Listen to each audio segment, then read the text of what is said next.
Že ten rekord nebude už dnes ohrozený, tak snáď bude. Peter a? Ríšo. Počúvaj, pri tomto si ja nedovolím povedať, že buď chlap, daj to.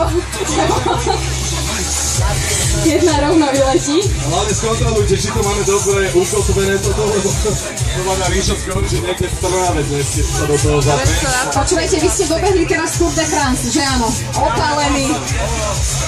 Peťo, ideš! A kde máš svoj vlastný bicykel, lebo predpokladám, že na aute tu nie ste ani jeden. A je tam naozaj. Aj s krásnou priateľkou a prílkou, no tak teda, to som zvedavá. Takže je ohrozený rekord, keď tak pozerám na toto.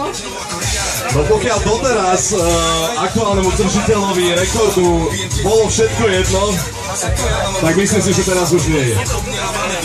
Ja normálne nemám slov, môže sem on prísť ešte ráno. Ríšo, držíme palce, ale ešte sa to predtým, ako začneš, naozaj opýtam, myslíš, že je reálne pokoriť tú 50 sekundovku v tvojom prípade a v prípade prekonáte rekord 47 sekúnd, čo sa týka Pessina Tour Summer Tour 2013? Ale určite nie, tu na neviem. Tak držíme palce. A ešte si dá okuliarky, čistý profik, jeden, druhý, odpadávam z nich. Chalani, potom dáme fotky, dobre? Mám doma frajera, ktorý by mohol žiadliť.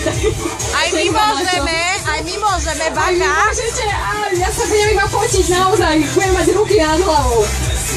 No, máme to pripravené?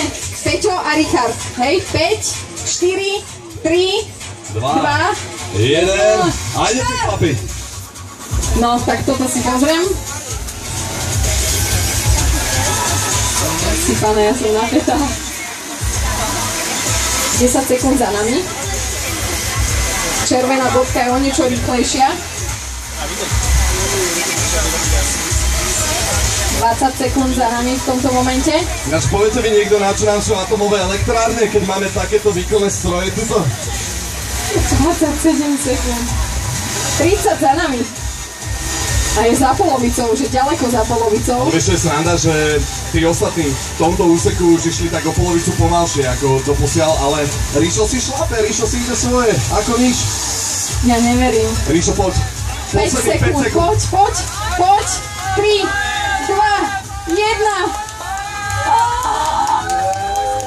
Ale ešte šlap, musíš to dať samozrejme do konca. Ríšo, 56 sekúnd. Ale joj, toto je nejaký opaj. Peťo, ty samozrejme ešte dobajkuj takisto, no normálne som myslela, že to dáš, fakt. Škoda, obrovská škoda, že nenastalo túto napätie, kedy by sme mali možnosť ešte rozstrelu medzi tými najlepšími. V každom prípade 56 sekúnd obdivuhodný výkon, takisto. No Peťo, ty ešte daj nejakú takú výletnú jazdu, už môžeš pozdravovať fanúšikov z Tour de France. Aj víťazné gesto. No jazdí sa lepšie naživo alebo na tomto, ale to je asi sprostá otázka, na ktorú viem, ako odpoveď dostanem, všakže. Ďakujem. Počúvaj, Ríšo, vysadni prosím ťa ešte raz na ten bike a daj nám nejaké víťazné gesto, to chce aj fotografiu. Kde máme fotografa z Festiny? Daj to, on dá určite vážnu šupu. No, bicykel nad hlavu, prosím ťa, nie, lebo mohol by byť trošku problém. Ale teda, ponožky v sandaloch si zabil, chlape. Ideš Čech teraz. Úžasné. Aj Peťo, ty už si v cieli. 2 minúty 10 už nemusíš. Úžasné, chlapi, boli ste obrovský potlesk to chce, boli úžasní, naozaj. Pani, ďakujeme. A je dopojované.